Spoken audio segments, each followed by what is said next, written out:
இன்னைக்கு நாம் பார்க்க போகிற கதை மனைவியை தேடி. கதைக்குள்ளே போகலாமா? ஒரு ஊரில் ஒரு பெரிய பணக்காரம்மா இருந்தாங்களாம். அந்த அம்மாவுக்கு கணவன் கிடையாது. அவங்களுக்கு ஒரே ஒரு பையன்தான். அந்த பையனும் ஊனமுற்ற பையனாக இருந்தானா. அவனுக்கு கையும் வராது காலும் வராது. ஸோ வீல் சேரில் மட்டுமே உட்காந்துட்டு தன்னோட வாழ்க்கையை ஓட்டிக்கிட்டு இருந்தான். பட் ஆனால் அந்த அம்மாவுக்கு நிறைய பணம் இருந்துச்சு. கோடிக்கணக்கில் சொத்து சேர்த்து வச்சுருந்தாங்க. அந்த சொத்துக்கெல்லாம் ஒரே வாரிசு அந்த பையன்தான். ஸோ அந்த பையனோட மனைவியாக வரப்போகிறவங்களுக்கு எல்லா சொத்தும் போய் சேருன்னு சொல்லி அந்த அம்மா முடிவெடுத்திருந்தாங்க. தன்னோட பையனுக்காக ஒரு நல்ல பெண்ணை பார்க்கணும், அந்த பெண் தன்னோட பையனுக்கு ஒரு நல்ல மனைவியாக இருக்கணும் அப்படின்னு நினச்சாங்க. நம்ம பையனை நாம் பார்த்துக்கிறத விட நல்லா பார்த்துக்கணும், சொத்து மேலே கொஞ்சம் கூட ஆசை இல்லாத பெண்ணாக இருக்கணும் அப்படின்னு நினச்சாங்க. அதனால ஒரு போட்டி வச்சு நம்ம மருமகளை தேர்ந்தெடுக்கலாம் அப்படின்னு சொல்லி எல்லா நியூஸ் பேப்பர்லேயும் தன்னோட பையனோட விவரத்தையும் தன்னோட விவரத்தையும் கொடுத்து போட்டிக்கு எல்லாத்தையும் அழைக்கிறாங்க. ஒரு 5 நாட்கள் கழித்து அந்த வீட்டில் போட்டி நடக்குது. அந்த போட்டியில் 5 பெண்கள் அந்த எல்லா விவரங்களையும் தெரிஞ்சுக்கிட்டு கலந்துக்க வராங்க. அதில் 5 பெண்களுக்கும் டெஸ்ட்டு வச்சு தேர்ந்தெடுக்கிறாங்க. தேர்ந்தெடுக்கும் போது 3 பெண்கள் தேர்ந்தெடுக்கப்படுறாங்க. அந்த 3 பெண்களையும் அந்த அம்மா அழைச்சி, இங்கே பாருங்கம்மா, என் பையனை நல்லபடியாக பார்த்துக்கணும், உங்கள் 3 பேரில் ஒரு பெண் தான் எனக்கு மருமகளாக வரப்போகிறாங்க.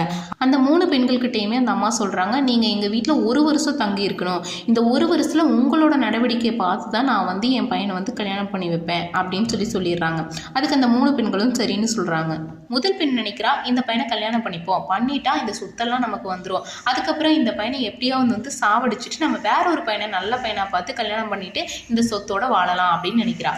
இன்னொரு பெண்ணு நினைக்கிறா, நம்ம இந்த பையனை கல்யாணம் பண்ணிப்போம், ஆனால் நம்மளுக்கு இவன் சொத்துக்காக தான் தேவைப்படுறான், வேற ஒரு வெளியில் இருக்கிற இன்னொரு பையனையும் கல்யாணம் பண்ணிட்டு நம்ம சந்தோஷத்துக்காக அவனை வச்சுப்போம் அப்படின்னு சொல்லிட்டு முடிவெடுக்கிறான். ஆனால் 3ஆவதாக வந்த பெண் என்ன நினைக்கிறான்னா, நம்மளுக்கு அம்மா அப்பா கிடையாது, நம்ம அம்மாவுக்கு அம்மாவாகவும் நம்ம கணவரை நல்லபடியாகவும் நம்ம பார்த்துக்கணும் அப்படின்னு சொல்லி முடிவெடுக்கிறான்.